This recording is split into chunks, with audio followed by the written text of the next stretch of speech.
The clan records would later call it a minor beast tide, but for Fang Yuan it became something far more valuable. A graveyard that erased his teammates, concealed his crimes, and left him free to walk alone. After surviving interrogation, breaking through to rank 2 and refining the powerful White Jade Gu, he now stands one step from reclaiming his family inheritance. Yet at the village entrance, the man who has spent years stealing that inheritance is already waiting for him. Well now, look who the mountain roads have returned to my doorstep. I was just pouring a cup of hot tea when word arrived that Fang Yuan had crawled out of a dead boar, fooled an entire interrogation hall, and somehow emerged richer in freedom than before. Truly, this young cultivator has a talent for turning disasters into opportunities. Come closer, friends of the jianghu, because tonight the wolves are gone, but the old fox waiting at home may prove considerably harder to deal with. Fang Yuan had escaped the wild boar king's belly alive, but safety was still an illusion. Gu Yulei clan. Reinforcements were already fighting nearby, and if the battle swept across the carcass before he emerged, one stray attack could bury him inside the very shelter that had saved his life. The primeval essence he had recovered inside the beast ultimately went unused. His immediate objective was simpler: leave the carcass before the approaching Gu masters turned this patch of battlefield into a killing ground. The beast horde itself was already under the watch of the Guyo higher-ups. The gathering of lightning wolves had been only a small accident, and the clan responded quickly. 3 clan elders led separate forces forward, bringing the situation under control with frightening efficiency. Barely 10 minutes passed before Fang Yuan heard combat outside the boar's stomach, the impact of Gu techniques, hurried movement, and the cries of lightning wolves. Look closely at his danger here. Remaining hidden protected him from the wolves. Yet the arrival of stronger allies made the carcass itself unsafe. Survival demanded that he leave his shelter precisely because rescue had arrived. Fang Yuan immediately kicked the unconscious female Gu master out through the opening and crawled after her. Blood coated him from head to toe, and part of the wild boar king's entrails was still tangled around his leg. He did not fear the 5 lightning wolves outside. What concerned him was being caught in the crossfire. If some Gu master struck the carcass without knowing anyone was inside, there would be no one to blame after he was dead. The sight of a living person climbing out of a dead boar's belly stunned the nearby Gu masters for a moment. Their expressions tightened as the heavy smell of blood reached them. But Fang Yuan ignored every stare. Instead, he drew a deep breath, stretched his limbs, and calmly surveyed the battlefield. Just as he had expected, there were 5 lightning wolves, and none of them were impressive specimens. They were old, sick, or wounded creatures pushed to the bottom of the pack. As a wolf group expanded, the Wolf King preserved food for the young and healthy by expelling those whose bodies had become a burden. Cast out from their original packs, these weakened wolves had gathered together, charged into surrounding beast groups, and gradually helped create this minor beast horde. Against fresh Gu masters, they fell quickly.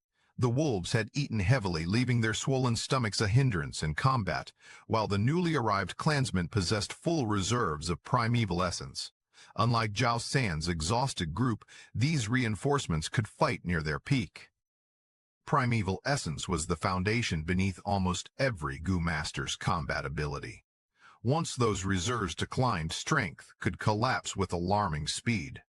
When primeval essence was completely exhausted, even a cultivator carrying useful Gu worms might become more vulnerable than an ordinary mortal, prepared for a physical fight. That was one reason Gu such as the liquor worm and the black and white boar Gu were so valuable. The liquor worm refined primeval essence into a higher quality, effectively allowing the same aperture to wield considerably greater usable power. Higher tier essence carried far more value than an equal quantity of lower tier essence. The black and white boar Gu offered a different advantage. Once their strengthening effect had been obtained, physical strength could be brought into battle without constantly consuming primeval essence. After one Gu master finished using such a Gu, it could even be transferred to another, giving it considerable value within a group. Do not overlook the contrast. One path increases how efficiently a Gu master can spend primeval essence. The other grants strength that does not require primeval essence every time it is used. In a prolonged hunt or a desperate retreat, the difference can decide who still has power when everyone else has already emptied their aperture. The fighting lasted only a while longer. One lightning wolf after another fell, but the reinforcement team did not continue deeper into the beast horde. Their own primeval essence had already been heavily consumed, and pushing forward in that condition would have surrendered the advantage they had just displayed. For safety, the group halted their reconnaissance. Gu Master remained alert while 3 others used primeval stones to recover. The healing Gu Master, meanwhile, crouched beside the female Gu Master. Fang Yuan had thrown from the carcass. She's dead. His grief was unmistakable. He seemed to have known her personally. Fang Yuan watched without warmth. The woman who had once blocked his path inside the boar was now motionless, her body badly injured by the wolves. Yet those wounds were not the true cause of death. Lightning wolf bites carried electrical currents. While she lay unconscious and defenseless, that current passed through her body and stopped her heart. Whatever beauty or vitality she had possessed before was now irrelevant. Death had reduced everything to stillness. The healing Gu master raised his head. Grief hardened into fury as his stare locked onto Fang Yuan. She's dead, and it's your fault. You're a man, yet you hid behind a woman. You're a disgrace to men. Fang Yuan merely shrugged. There was no guilt on his face, nor any need to defend his honor. The truth is, she fought with me for that place. In the end, I won, and quite satisfied with the result. Scumbag. The healer rushed him. Fang Yuan lifted one leg and kicked him away before he could close the distance. Healing Gu masters were rarely formidable in direct physical combat, and clan rules prevented the man from recklessly using Gu worms against another clansman. Restricted to ordinary strength, he had no chance against Fang Yuan. The healer struggled back to his feet and tried to charge again, only for the reconnaissance Gu master to restrain him. If you believe I committed a crime and caused her death, report me to the punishment hall. I'll accept the investigation. With that, Fang Yuan turned and walked away. Damn it. His companions held him back while his anger burned helplessly toward Fang Yuan's retreating figure. Calm down. Even if you report him, the clan won't punish him. We know you cared about her. The clan may not punish him, but we can still spread the truth about what happened. Only then did the healing Gu master stop struggling, his head lowered, and his fury gave way to grief. Fang Yuan, however, was already examining the matter through an entirely different lens. He remembered a legal principle from Earth. 2 men in danger. 1 floating plank capable of supporting only 1 person. If the first man pushed away the second, in order to prevent them both from drowning, the survivor could be acquitted because the act had been committed under necessity. This world possessed comparable clan rules. If survival under unavoidable circumstances forced one clansman to endanger another, that alone did not necessarily constitute a punishable crime. Consider the distinction Fang Yuan was making. The death itself might be defensible under the clan's rules, but deliberately knocking a clansman unconscious was another matter entirely. One action could be framed as necessity. The other could expose intent. His safety depended not merely on what had happened, but on what anyone could prove. As he walked, Fang Yuan reasoned that if anyone discovered he had knocked the woman unconscious, he could instead be prosecuted for harming a clansman. Fortunately, no one should have witnessed that moment. Zhao San and Kong Jing had been facing elsewhere, desperately fleeing for their own lives. The route ahead had already been cleared by clan forces. Corpses lay scattered along it, mostly wild beasts, though fallen Gu masters could also be seen among them. Small rescue teams hurried toward the front lines, And whenever they passed Fang Yuan, their eyes lingered on the blood-soaked young man with open curiosity. Fang Yuan ignored them. His expression remained unreadable as his thoughts continued to descend through every possible consequence. Then his steps stopped. Kong Jing and Jiao San lay ahead of him. Kong Jing's corpse had been mauled beyond recognition while Jiao San's body remained comparatively intact. The red lava python had collapsed into lifeless lava stone, and several lightning wolf corpses lay around the sickly snake. Jiao San's final struggle had clearly been fierce. For Fang Yuan, the conclusion seemed almost ideal. Everyone who might have constrained him was dead. Then Jiao San's finger moved. Fang Yan's eyes sharpened. Jiao San was still alive. The man's stubborn vitality erased the relief Fang Yuan had felt only a heartbeat earlier, and killing intent rose once more. But at that very moment, more than 10 healing Gu masters appeared from the front. Quickly find the wounded. They are our clansmen. Save everyone we still can. If someone is confirmed dead, recover their Gu worms.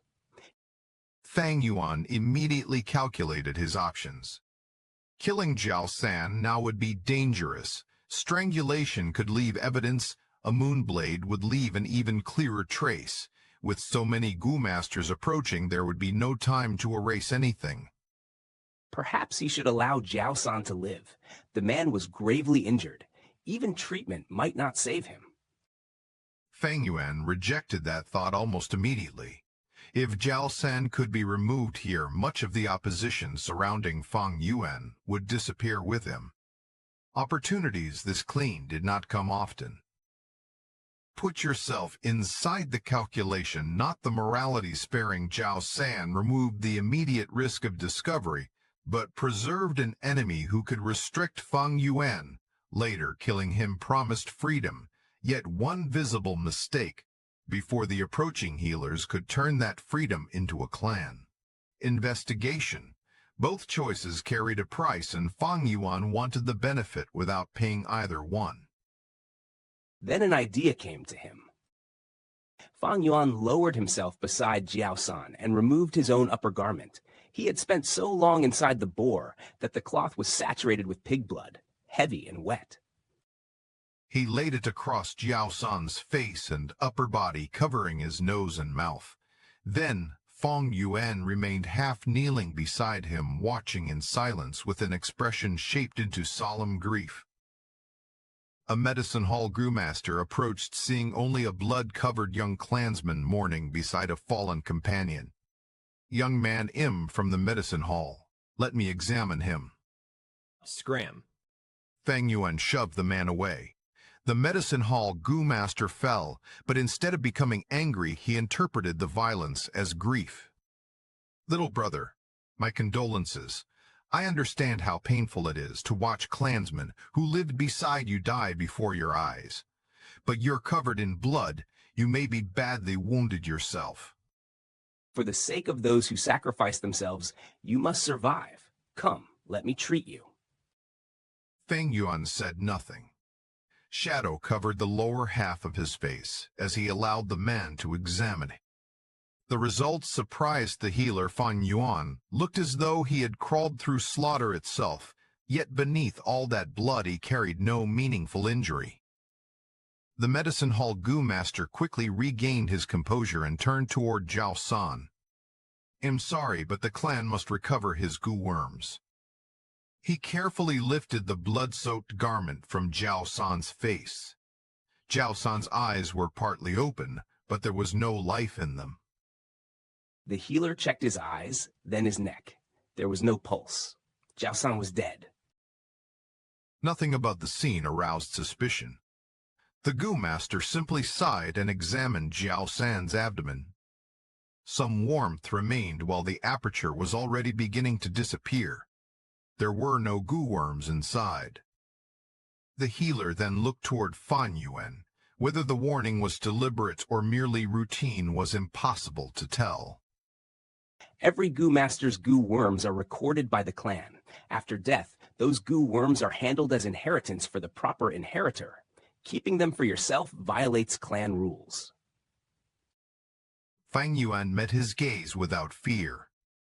Of course I know. Do you suspect that I took the group leader's goo worms? Fang Yuan had no intention of taking them, stealing a dead clansman's. Gu worms carried risks far beyond their immediate value. Even with the spring-autumn cicada allowing him to refine Gu rapidly, doing so inside the clan could expose secrets he was unwilling to trade for such a small gain. There was also the practical matter of resources, with Fang Yuan's current finances acquiring additional. Gu worms did not mean he could afford to feed and maintain them. Keep that detail in mind. A gu worm is not automatically wealth simply because it is powerful. If possessing it exposes a secret, invites punishment, or creates feeding costs, its owner cannot sustain, then what looks like profit can become a liability. Fang Yuan was willing to kill for freedom, but not to gamble that freedom for a few unnecessary gu. The medicine hall gu master quickly smiled as though wishing to dissolve the tension. I did mean that. The dead cannot return, so please restrain your grief. Little brother, for the sake of those who are gone, you must live even better. Fang Yuan slowly rose to his feet.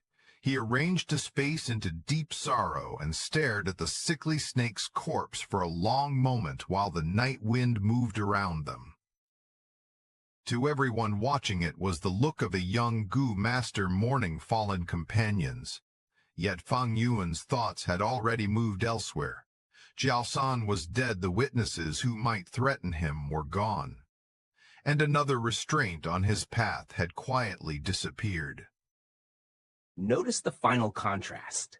The medicine hall gu master offered those words as comfort, believing Fang Yuan should honor the dead by cherishing his own life.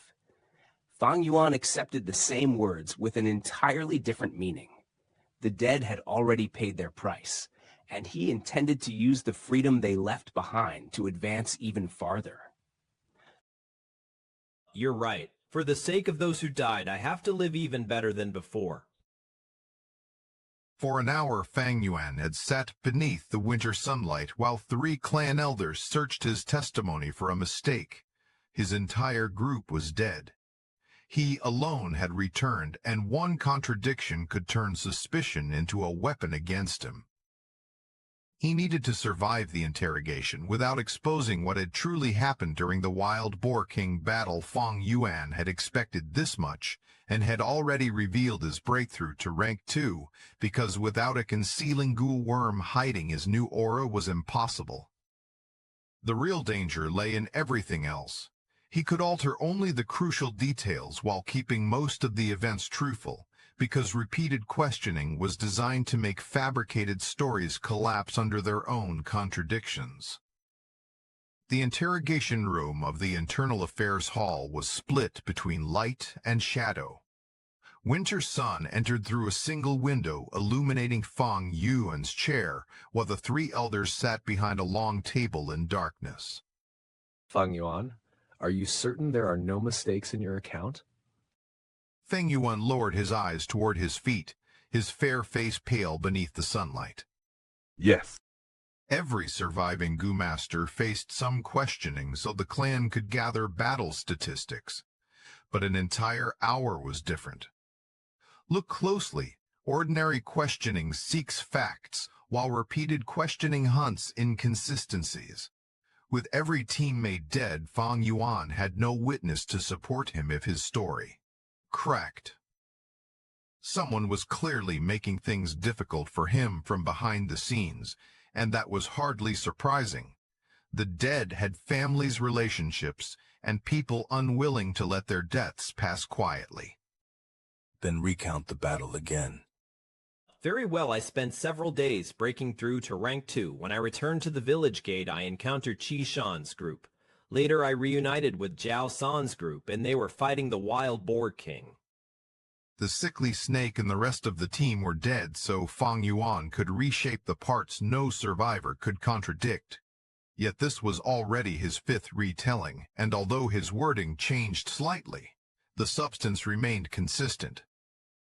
The elders knew that fabricated accounts often accumulated unnecessary detail and eventually developed holes.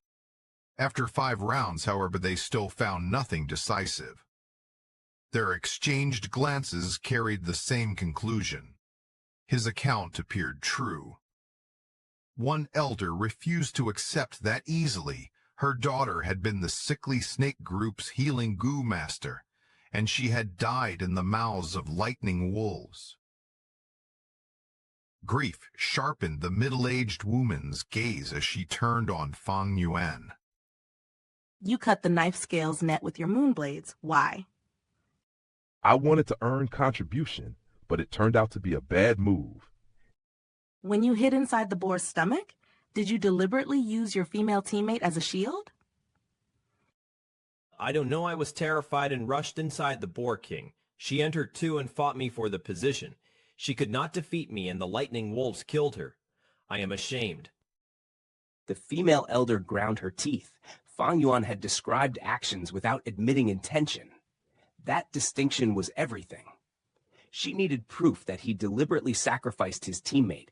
He gave her only facts that could also be explained by panic and a struggle for survival. Suspicion remained, but suspicion could not convict him. After several more questions, she finally had to yield, no matter how much anger existed behind the interrogation. The elders had no handle with which to judge Fang Yuan guilty. 3 days had passed since the small beast-tide, and the casualty reports had left the clan's higher-ups grim. Previous small beast tides had caused losses, but not like these lightning wolf packs had appeared far earlier than expected, when normally they would emerge only after at least 3 waves. Survival in this world demanded more than competing with other humans for resources. Fierce beasts and brutal weather also claimed lives. And this small beast tide was only a prelude. 1 year later, the large wolf tide would bring tens of thousands of lightning wolves against the village beneath the village beneath the village. Terrifying lightning wolf king. Another elder then turned from the past toward Fang Yuan's future. Fang Yuan, what do you intend to do now? I intend to apply for the family assets and continue my family's heritage. With Jiao San's group destroyed and Fang Yuan its sole survivor, he no longer needed to use a rank 2 Gu master's right to give up a mission. He could directly pursue the family inheritance mission. That was not what I meant. Your group is gone. Join another one. The Internal Affairs Hall designs missions for teams, and both your inheritance mission and compulsory monthly missions will be difficult alone. The elder offered him another possibility as well.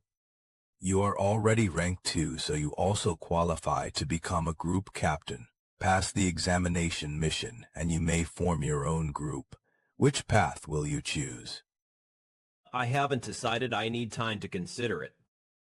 Then decide soon. After a few days, joining a group will become difficult. Fang Yuan sneered inwardly. He intended to choose neither option. Consider the price attached to the elder's advice. A group offered support and made missions easier, but it also meant constant companions watching a man with too many secrets.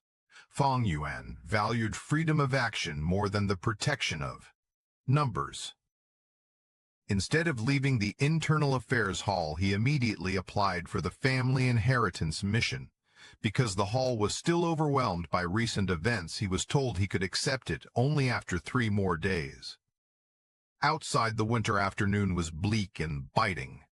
Along the path came Mo Bei, Fang Zheng, Qi Cheng, and several other academy youths. Mo Bei and Qi Cheng normally disliked each other. But today, even that grievance had been set aside. Today is the group memorial assembly. Gu Yuye Jianzhu died. Did you know Fang Yuan?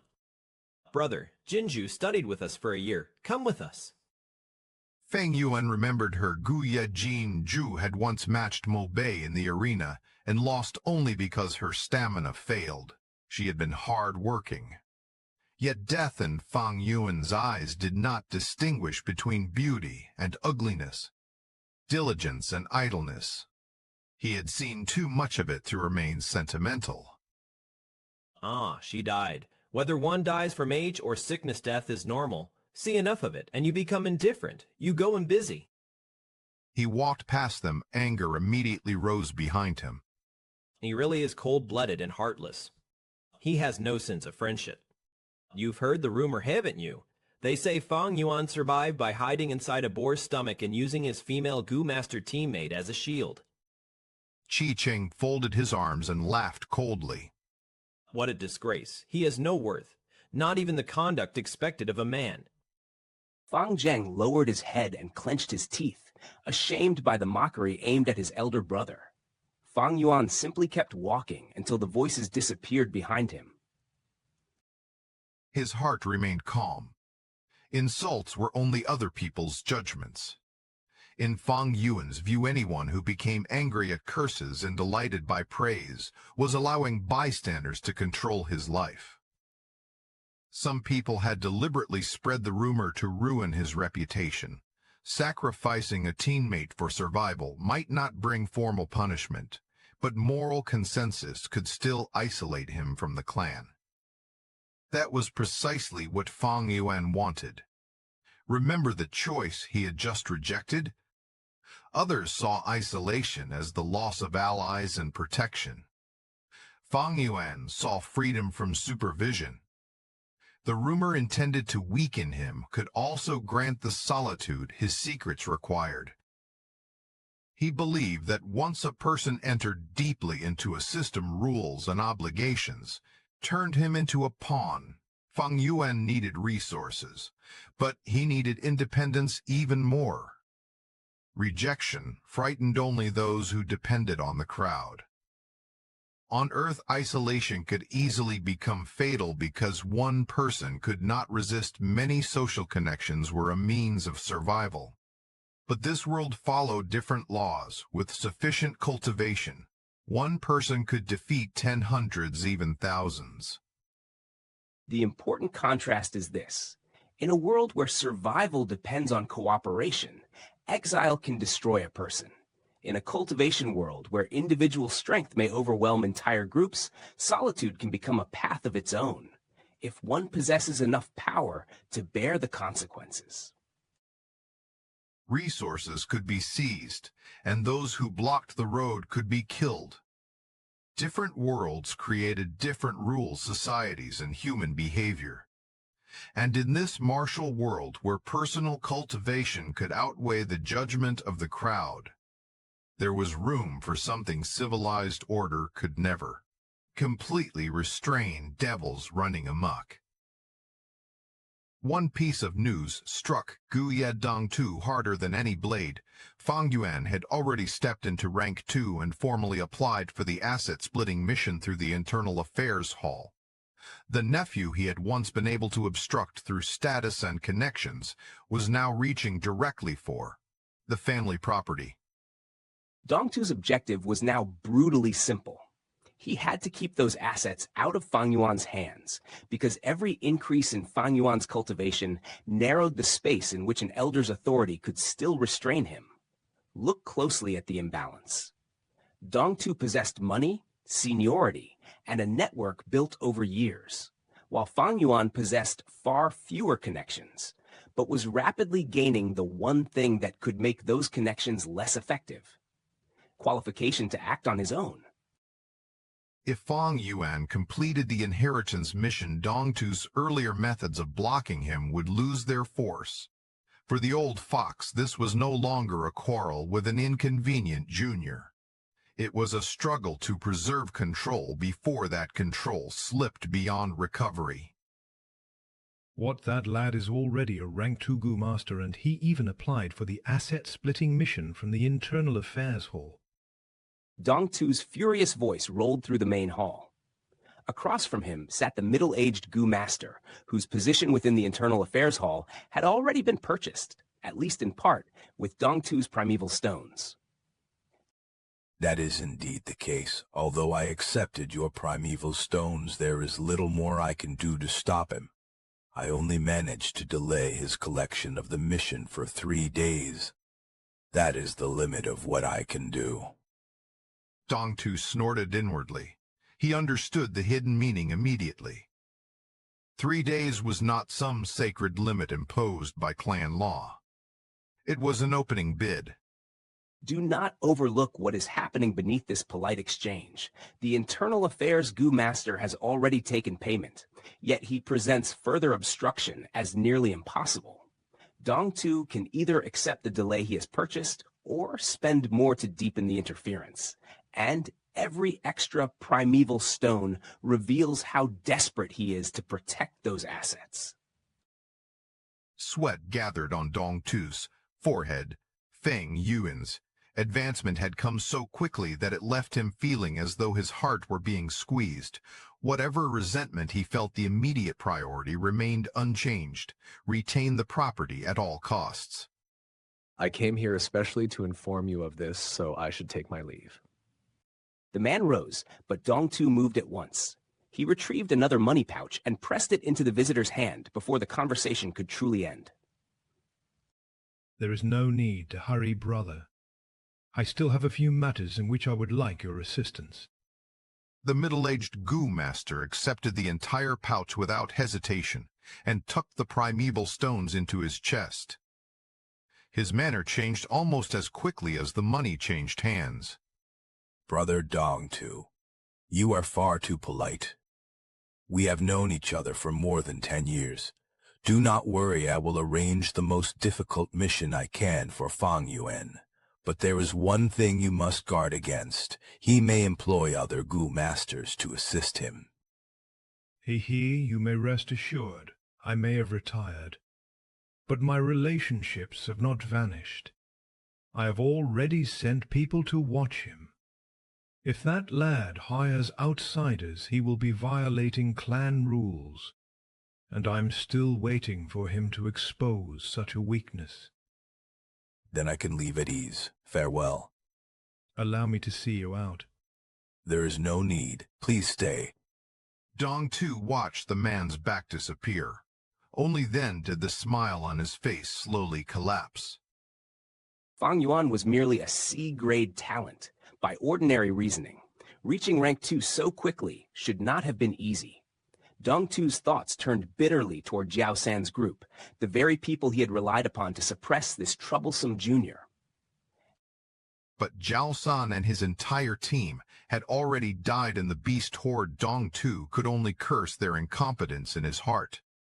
Worse still, Fang Yuan's rank 2 cultivation now meant he could legitimately receive the family asset mission. The barriers Dongtu had used before were no longer sufficient. There was one consolation: Fang Yuan was working alone, and completing an asset inheritance mission without a team was genuinely difficult. Yet Dongtu did not dare rely on difficulty alone. His nephew's luck had already unsettled him once. Dongtu had arranged for Jiao San's group to suppress Fang Yuan, only for the beast horde to descend and erase the entire arrangement. What if fortune favored Fang Yuan again? Notice the difference between caution and confidence here. Dongtu is far more social power than Fang Yuan, yet he refuses to assume that social power guarantees victory. He has survived the dangerous life of a Gu master long enough to understand that one unlikely outcome is enough to destroy a carefully built plan. Dongtu therefore prepared for the worst. An old and cunning fox who had withdrawn from the fighting life and still lived peacefully to this age had not survived by trusting only one method. Compared with the newly independent Fang Yuan, his greatest advantage was not cultivation, but the network of favors, contacts, and relationships gathered over many years. When Fang Yuan finally received the mission, the task before him was exactly as troublesome as Dongtu had intended: collect 5 liang of golden bee honey wine. Golden bees were each roughly the size of a fist, striped in gold and black with sharp stingers capable of launching fierce attacks. Even reaching their hive was dangerous. Securing honey wine was harder still. Ordinary small hives contained only honey, The precious honey wine appeared only in medium or large hives, where great quantities of honey had accumulated. Fang Yuan immediately understood the trap. Even a 5-man team would find this mission difficult because numbers did not solve its central problem. Whoever actually collected the honey wine needed a defensive type Gu capable of enduring the swarm's stings. Dongta's connections had struck directly at a visible weakness. Fang Yuan appeared to lack a suitable defensive Gu worm. Yet Fang Yuan only laughed coldly within his heart. His uncle did not know everything he possessed. The flower wine monk's inheritance had taught him the advantage of concealment. Matters conducted openly exposed one's methods. Abilities and trump cards allowing enemies to design restrictions around them. Secrets were different. What could not be accurately assessed was far harder to suppress in advance. Still, secrecy alone would not make the mission easy. Fang Yuan judged that the rank 1 Jade Skin Gu was not sufficient. If he could fuse it into the rank 2 White Jade Gu, however, collecting the honey wine would become far more manageable. His long experience allowed him to avoid pointless risks. He had already reached rank 2 initial stage, but apart from the spring-autumn cicada, every usable Gu worm he carried remained rank 1. It was like placing a small dagger in the hand of a grown warrior, strong enough to wield a halberd. The wielder had advanced, but his tools had not yet risen to match him. Fang Yuan possessed 7 Gu worms: his vital Gu, the spring-autumn cicada, the moonlight Gu, the liquor worm, the white boar Gu, the jade skin Gu, and 2 little light Gu. The moonlight Gu could fuse with the 2 little light Gu to create the Monglo Gu, granting a significant increase in offensive power. The white boar Gu and jade skin Gu could instead be fused into the white jade Gu, strengthening his defense. With abundant primeval stones, Fang Yuan would have refined both. But pushing his cultivation into rank 2 had already consumed most of his reserves. What remained was enough to support only one attempt at advancement. Consider the price attached to this choice. Moonglow Gu would raise Fang Yuan's ability to attack, but White Jade Gu would directly answer the mission, blocking his inheritance, and also help him continue through the Flower Wine Monk's inheritance. His resources were too thin to pursue both paths, so choosing one meant deliberately postponing the other. For Fang Yuan, White Jade Gu was unquestionably the more valuable choice. With it he could retrieve the honey wine. With it he could also progress more safely through the Flower Wine Monk's inheritance. But fusion was never guaranteed. If the attempt failed, his already fragile finances could collapse completely without the White Jade Gu. He might be unable to complete the inheritance mission and reclaim his parents' assets. Losing access to those resources would slow his future growth even further. For the first time in this chain of events, Fang Yuan felt a subtle pressure. He had reached a genuine crossroads. Success would open the road ahead, while failure would force him to spend far more effort and time merely returning to his present position. While Fang Yuan weighed that dangerous refinement, another rank 2 Gu master was receiving a very different lesson. Inside a quiet room, clan leader Guyu Rebo was personally instructing Fang Zheng in the foundations of Gu cultivation. A Gu master uses the primeval sea as the foundation, and Gu worms as the method. Gu worms are indispensable. Without Gu, there is no Gu master beyond cultivation itself. A Gu master must learn 3 things: refining, nurturing, and using Gu. Guyebo explained that each of those 3 fields contained enough knowledge to occupy an entire lifetime. Fang Zheng already understood the most basic refinement, taking a Gu worm and making it his own, but that was only one form of refinement. Fusion was another, and far more important for his present cultivation. Through fusion, several Gu worms can become a single Gu of higher rank. It is an evolution of life. Fang Zheng, you are already a rank 2 Gu master. Yet the goo worms you possess are still rank 1. It is time for you to refine a rank 2 goo worm. Clan leader, how do I perform a fusion? First, you need the recipe. Not every goo worm can be fused with every other.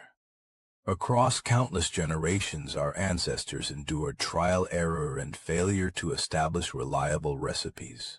Our Gu Yu clan has studied the Moonlight Gu most deeply, and we currently possess 2 rank 5 recipes. What is a rank 5 recipe? Gu Yuebo explained that by following such a recipe through repeated stages of fusion, a Gu master could eventually refine a Gu worm all the way to rank 5.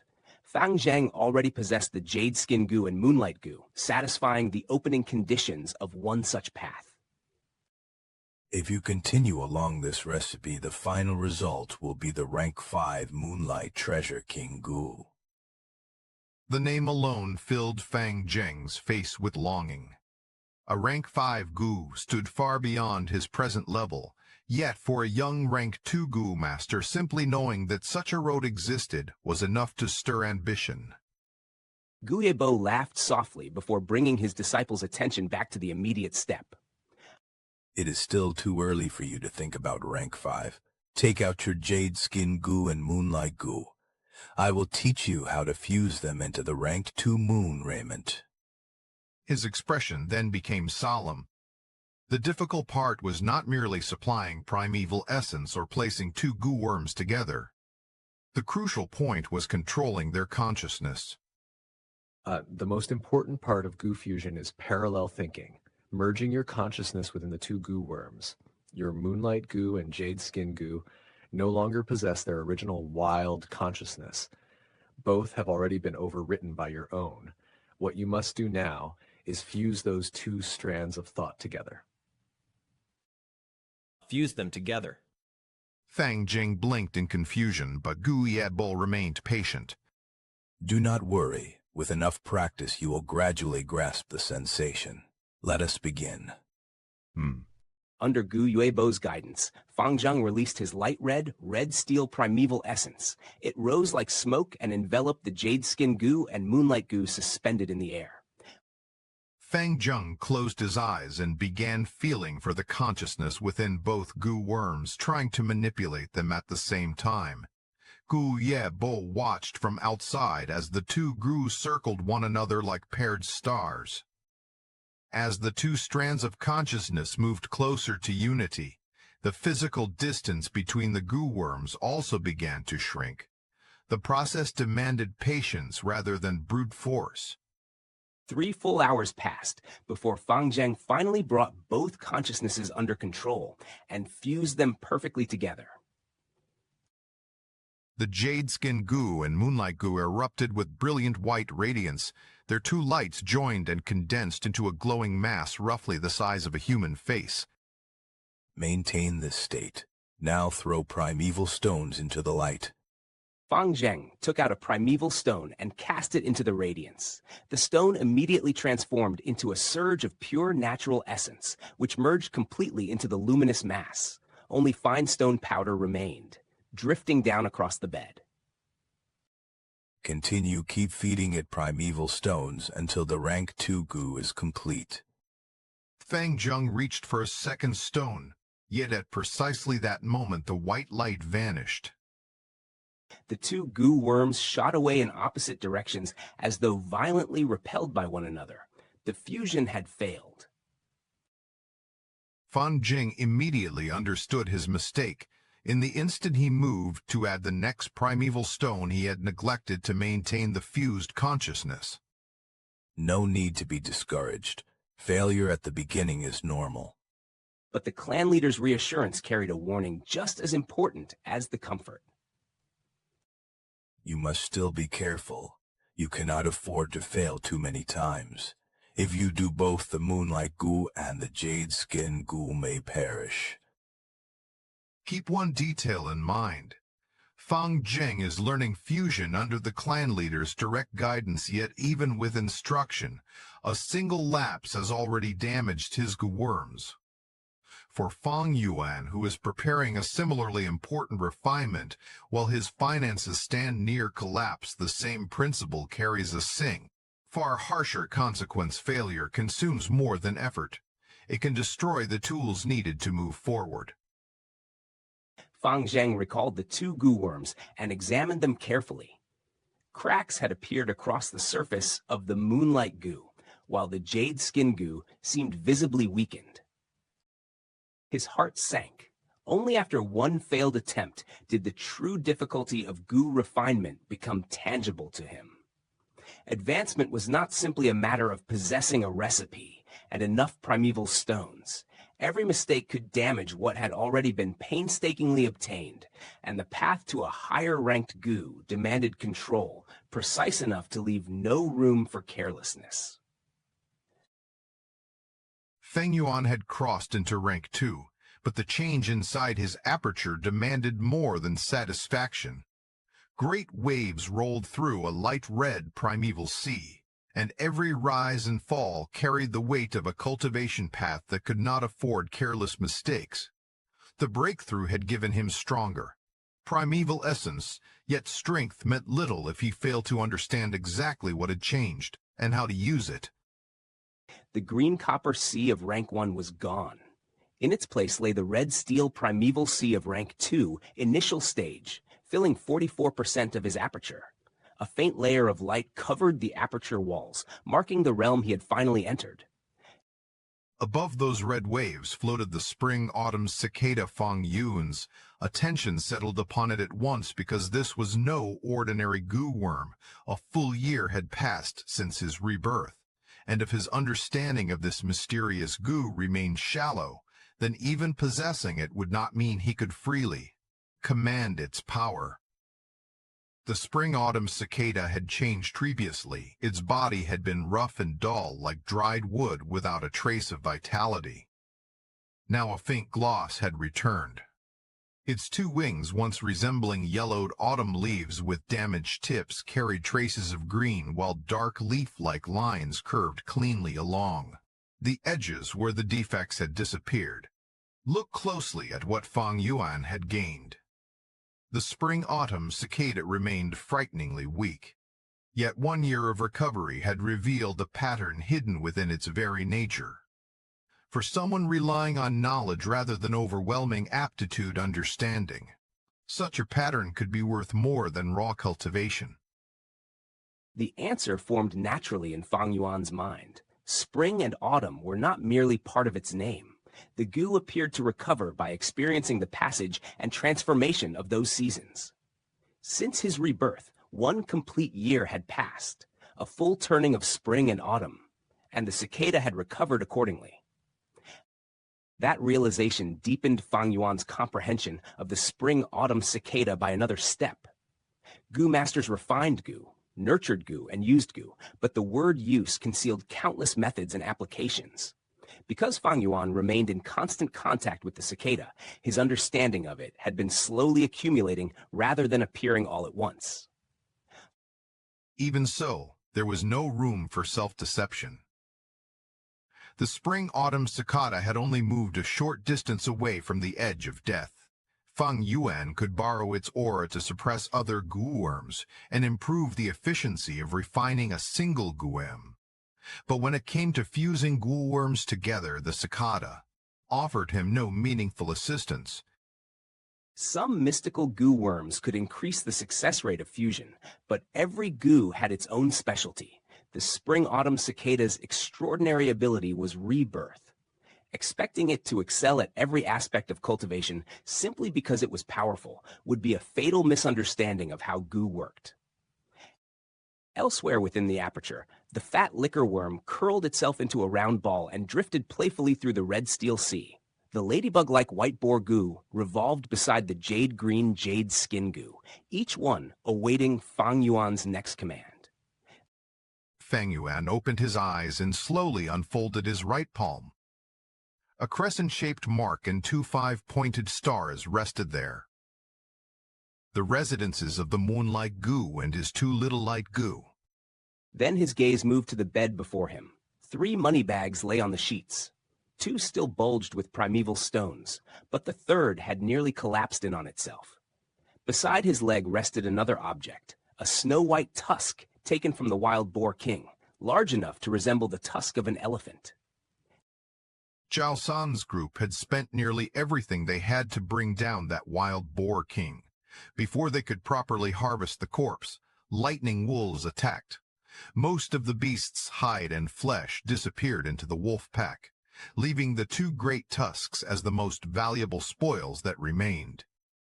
According to the Guyuvidic clan's rules, Fang Yuan had participated in killing the wild boar king and was therefore entitled to one of those tusks. Now it lay before him beside his dwindling supply of primeval stones, turning a trophy of battle into something far more important, a possible solution to his immediate cultivation problem.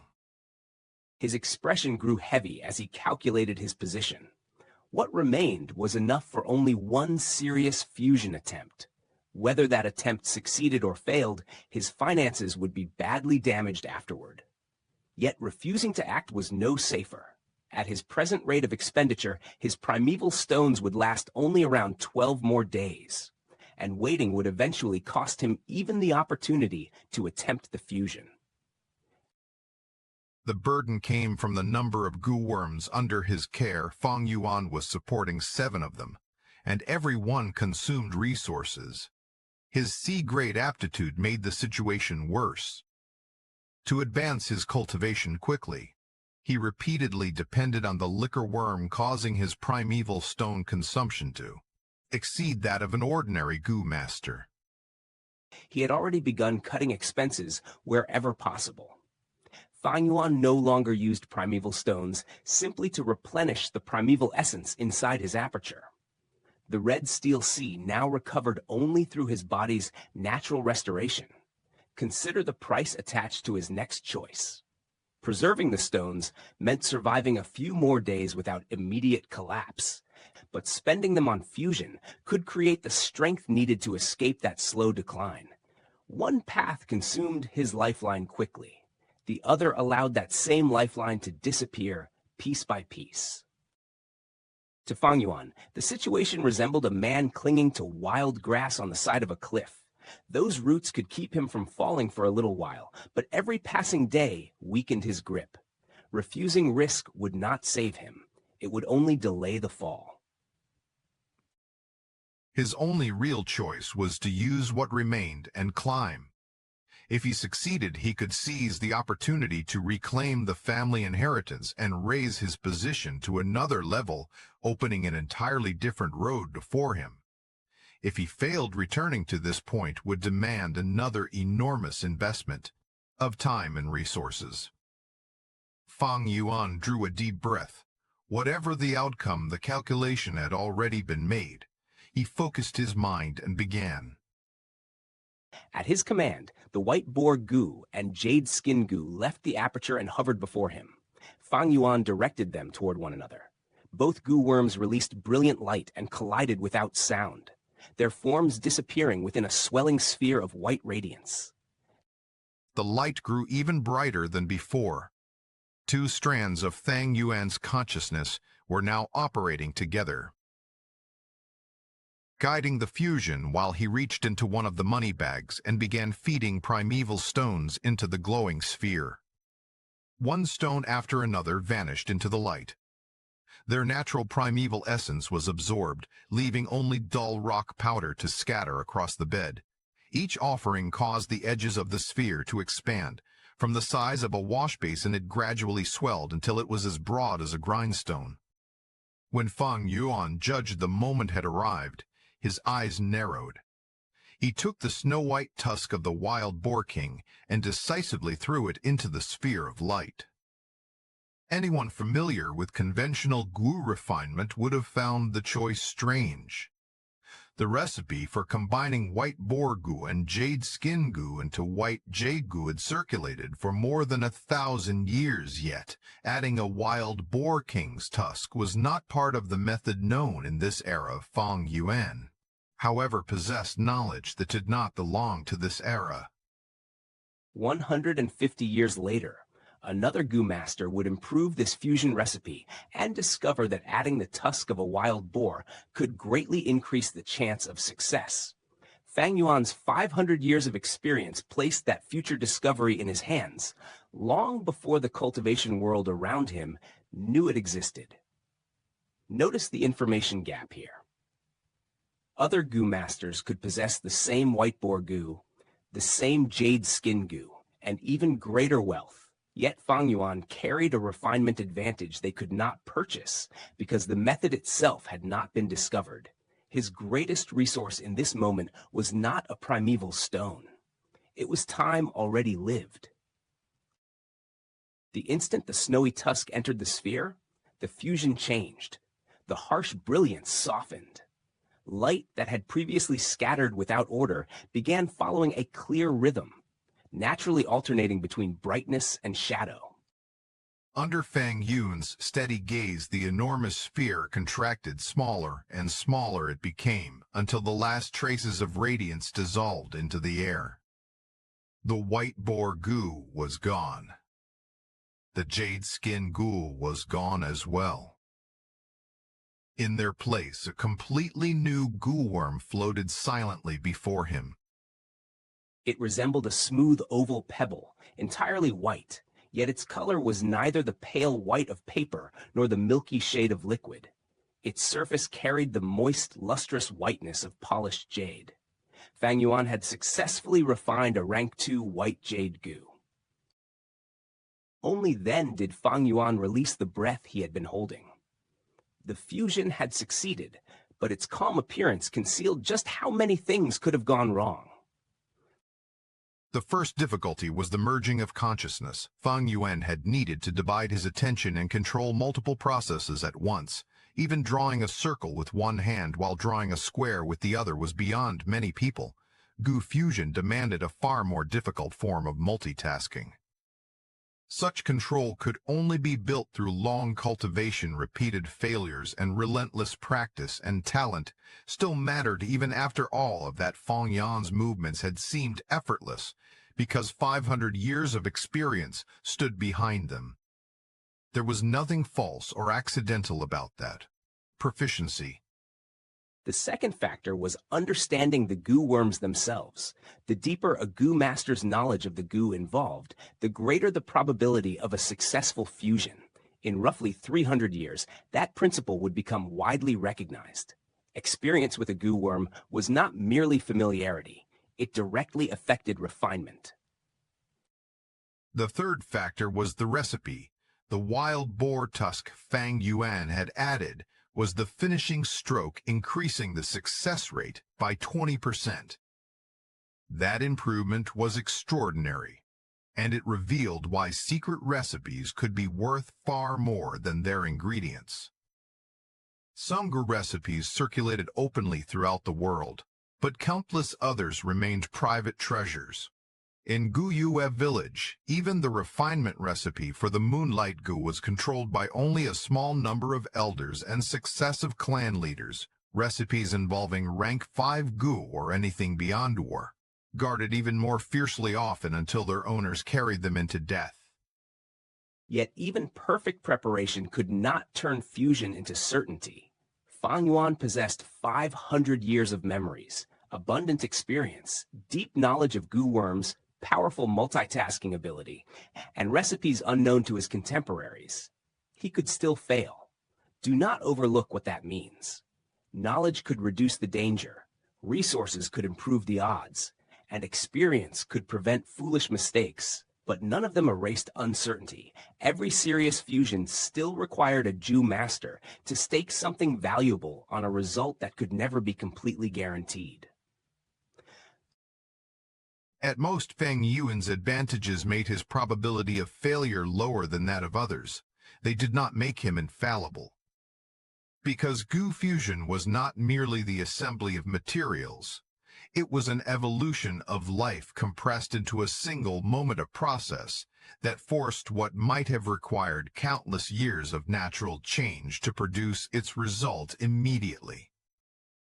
In another world, such a feat might have belonged only to gods. Here, mortal Gu masters reached into the order of life itself and attempted that intervention with their own hands. And that is precisely why guaranteed success would contradict the nature of the act. If every fusion obeyed mortal intention without resistance, the one performing it would no longer be merely human. 10 more days had passed, and deep beneath the mountain, Fang Yuan was testing whether his newly refined defense could carry him farther into the flower wine monk's inheritance. Dozens of jade eye stone monkeys were already descending upon him. This time, retreat would teach him nothing. To reach the heart of the stone forest, he first had to prove that the White Jade Gu could endure what the Jade Skin Gu never could. The monkeys leapt through the underground rock forest in blurred streaks, clawing, biting, and crashing against his body from every direction. Fang Yuan did not move. He stood like a stone pillar while crisp, ringing sounds echoed from each impact. A thin layer of bright white jade light covered his body. It appeared less substantial than the green glow of the Jade Skin Gu, yet its defensive strength was more than twice as great. Where the Jade Skin Gu could withstand attacks from roughly 16 monkeys at once, Fang Yuan now faced more than 30 alone. If that defense failed before he opened a path toward the forest's center, his search for the inheritance would end beneath a swarm of stone claws.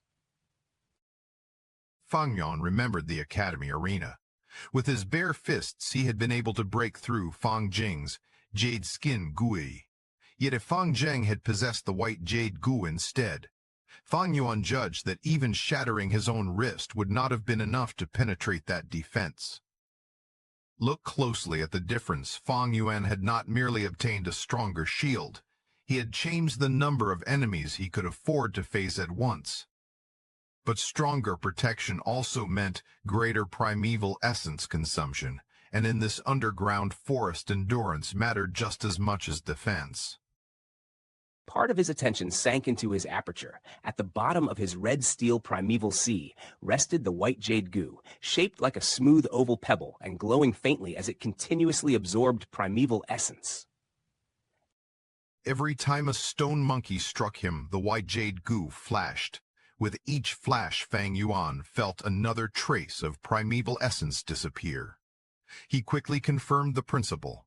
Like the Jade Skin Gu, the White Jade Gu required a continuous supply of primeval essence, and stronger attacks forced it to consume more. Once that calculation was complete, Fang Yuan began to strike back. His punches and kicks were simple, brutal, and efficient, throwing dust through the cavern as stone bodies flew from his path. The White Boar Gu was gone, consumed during the refinement of the White Jade Gu, but the strength it had permanently added to Fang Yuan's body remained. Monkeys were kicked into stone pillars, battered from the air, or shattered into fragments after death turned their bodies back to stone. Then his wrist-flicked moonblade swept through the monkey pack, harvesting one target after another. Supported by red steel primeval essence, even the rank 1 Moonlight Gu was able to unleash its greatest damage against these creatures. The tide broke. Frightened squeals filled the rock forest as the surviving monkeys retreated. Fang Yuan killed another, leaving only 5 or 6, and those remaining creatures scattered frantically into the deeper forest rather than continue fighting. He did not pursue them. His purpose here was never extermination. For days, he had been searching the underground stone forest for the next clue left behind by the flower wine monk, and most of the surrounding region had already been explored without result. A vague conviction had begun to form in his mind. The next stage of the inheritance was most likely connected to the central region of the stone forest.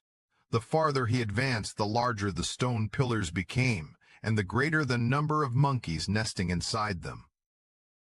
At the center stood one immense stone pillar so wide that even dozens of men linking arms around it would struggle to encircle its circumference.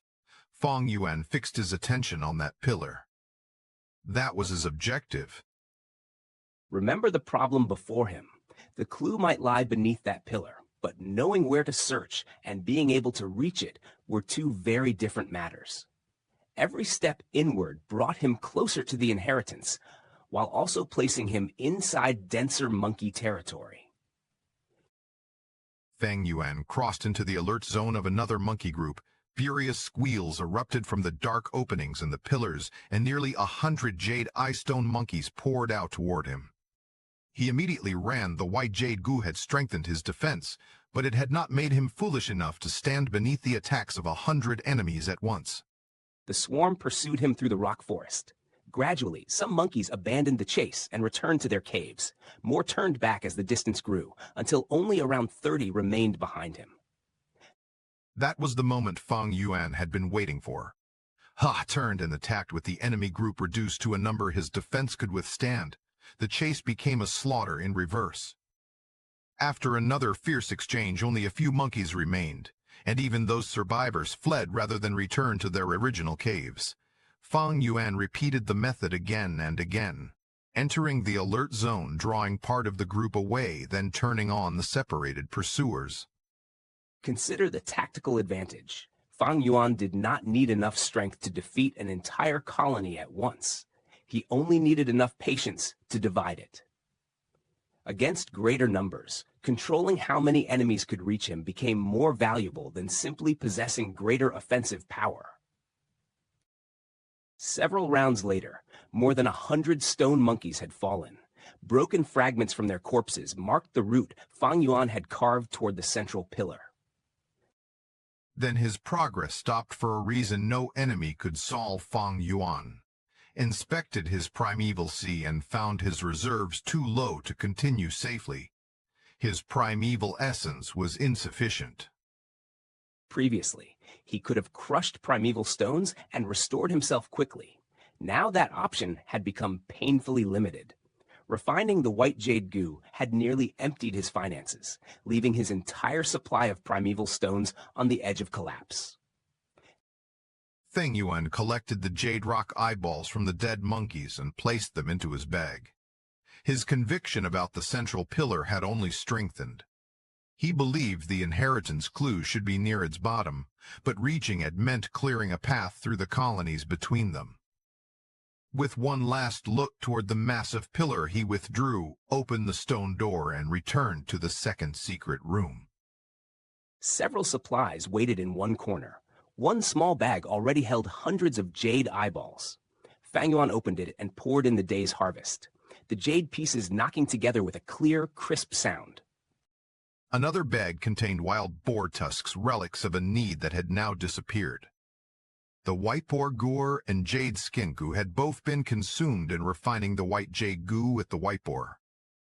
Go gone, Fang Yuan no longer needed to hunt wild boars merely to feed it. The White Jade Gu instead consumed jade rocks, much like the jade skin gu. The jade skin gu had required 2 liang of jade rock every 10 days. The White Jade Gu required 8 liang every 20 days. Higher-ranked Gu generally ate less frequently. Rank 2, Gu, commonly fed around once every half-month, while Rank 3 Gu could often go a month or longer.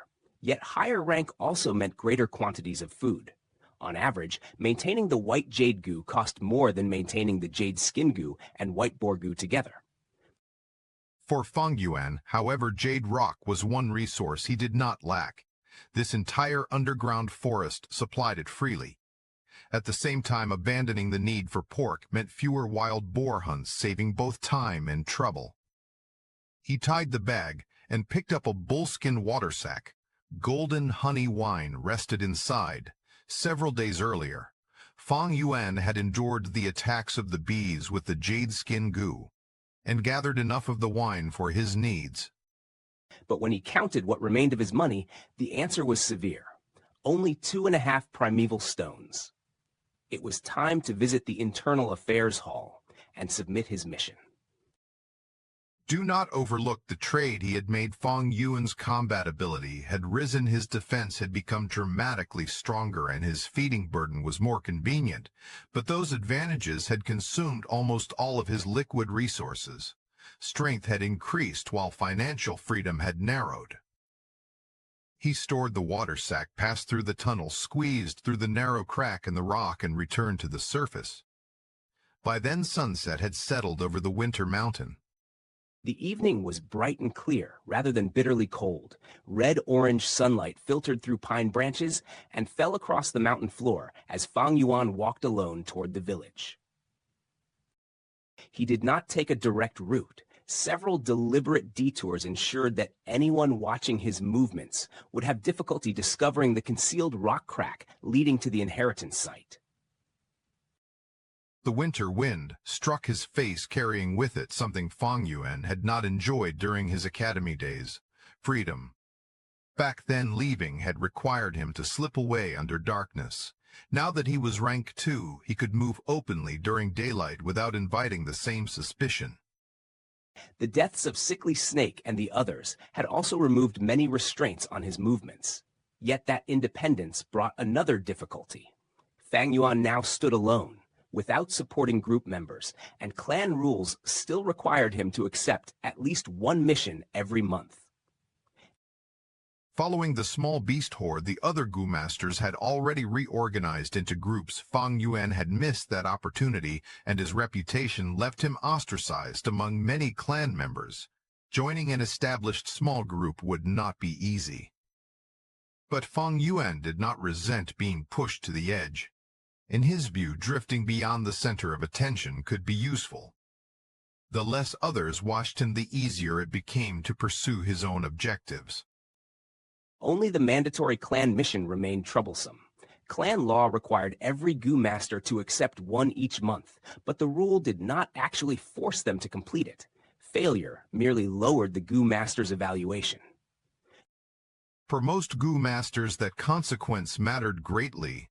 Reputation, future opportunities, and the clan's judgment could all be affected by poor evaluations, so they struggled to finish whatever assignments they accepted. Fang Yuan regarded that evaluation as worthless. A cold glint passed through his eyes as plans began taking shape. Notice what separates Fang Yuan from the others here. The clan uses evaluation to pressure Gu masters into completing dangerous work because most of them value their standing inside the clan. Fang Yuan places far less value on that standing, so the same rule loses much of its power over him. By the time he entered the village, the limestone streets were crowded. This was the busiest part of the day. Gu masters returned from missions, some carrying injuries, while farmers dragged tired bodies and mud-covered feet home after another day of labor. Life here was never easy beneath clan authority and cultivation ambition. Ordinary existence still meant fatigue, danger, pain, and the endless necessity of surviving one more day. The sun slowly disappeared behind the mountain, its final warmth breaking through bare, crossing branches and scattering across the green jade walls of the bamboo houses. A child's spinning top rolled through the crowd and stopped beside Fang Yuan's feet. The little girl chasing it ran directly into his leg and fell to the ground. Oh no, my toy. Her father hurried forward, the instant he recognized Fang Yuan's Gu master clothing. The blood seemed to drain from his face. He pulled the frightened girl down with him and repeatedly kowtowed. "Forgive us," she offended Lord Gu master. "Please show mercy." The girl burst into frightened tears. Around them, the nearby mortals immediately moved away, unwilling to become involved. A few passing Gu masters merely watched with cold expressions before continuing on their way. Put yourself in the father's position. His daughter had done nothing more than stumble, yet the difference in status between mortal and Gu master was enough to make an accidental collision feel dangerous. The surrounding crowd's reaction reveals how deeply that imbalance shaped ordinary life in the village. The father, terrified that his daughter's crying might cause further offense, raised his hand to strike her. "Stop crying, you troublemaker." Before the slap could fall, Fang Yuan caught the man's hand. He gave a light laugh, then placed a hand gently on the little girl's head. "It is only a small matter. There is nothing to worry about." Fang Yuan continued soothing the child until her crying began to stop. "Do not be afraid, it is all right." The girl looked up through tear-filled eyes, seeing only a gentle young Gu master who had stopped her father from hitting her. Her father, overwhelmed by relief, resumed kowtowing. "Thank you, Lord Gu Master, thank you for your kindness." Fang Yuan simply continued down the street. His rented residence was already nearby. Then he saw the man standing on the ground floor of the bamboo building watching him from a distance. It was his uncle Gu Yue Dong too, and from the way he stood there, he had clearly been waiting for Fang Yuan to return. After a day spent breaking through stone monkey territory and calculating how to slip around clan obligations, Fang Yuan had come home to a different kind of obstacle, one that could not simply be scattered with moon blades.